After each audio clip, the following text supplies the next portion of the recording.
প্রথম মেয়াদে মার্কিন প্রেসিডেন্ট থাকা অবস্থায় ডোনাল্ড ট্রাম্পের সঙ্গে রাশিয়ার প্রেসিডেন্ট ভ্লাদিমির পুতিনের বন্ধুত্বপূর্ণ সম্পর্কের সাক্ষী হয়েছিল বিশ্ববাসী। ধারণা করা হচ্ছিল দ্বিতীয় মেয়াদে এসেও সৌহার্দ্যপূর্ণ সেই সম্পর্ক বজায় রাখবেন এই দুই নেতা।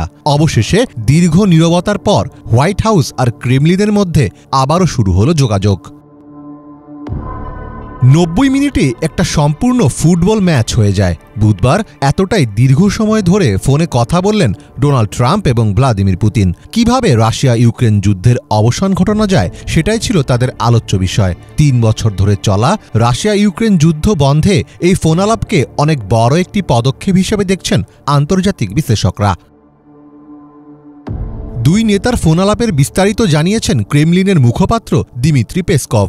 পেসকভের ভাষ্যমতে ট্রাম্প ও পুতিন সরাসরি বৈঠক করতে সম্মত হয়েছেন। তারা এই বিষয়েও সম্মত হয়েছেন যে মস্কো ও ওয়াশিংটনের একসঙ্গে কাজ করার সময় হয়েছে। শুধু তাই নয়, ট্রাম্পকে মস্কো সফরের আমন্ত্রণ জানিয়েছেন পুতিন। ট্রাম্প এতে সম্মত হয়েছেন।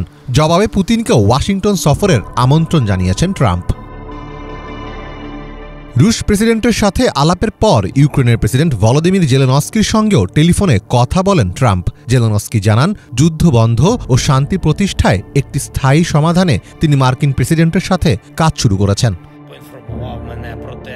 ট্রাম্প তার নিজের সামাজিক মাধ্যম ট্রুথে দীর্ঘ এক পোস্টে জানান, আমাদের একটা দারুণ ফোন আলাপ হয়েছে এবং সেটা 1 ঘণ্টারও বেশি সময় ধরে চলেছে। আলোচনায় ইউক্রেন, মধ্যপ্রাচ্য, জ্বালানি, কৃত্রিম বুদ্ধিমত্তা, ডলার ও অন্যান্য বিষয় নিয়ে আলোচনা হয়েছে। মার্কিন প্রেসিডেন্ট আরও বলেন, প্রেসিডেন্ট জেলেনস্কির সাথে আমার একটা খুব ভালো ফোন আলাপ হয়েছে।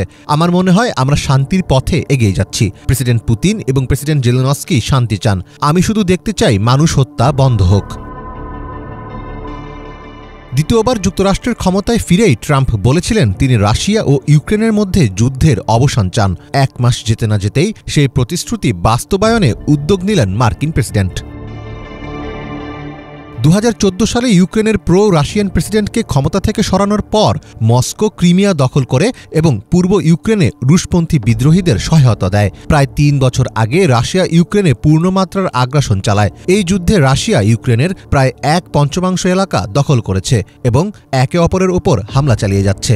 নির্ভরযোগ্য তথ্য পাওয়া কঠিন হলেও ধারণা করা হয় এই সংঘাতে শত সহস্র সেনা হতাহত হয়েছেন এবং লক্ষ লক্ষ ইউক্রেনীয় নাগরিক শরণার্থী হয়েছেন।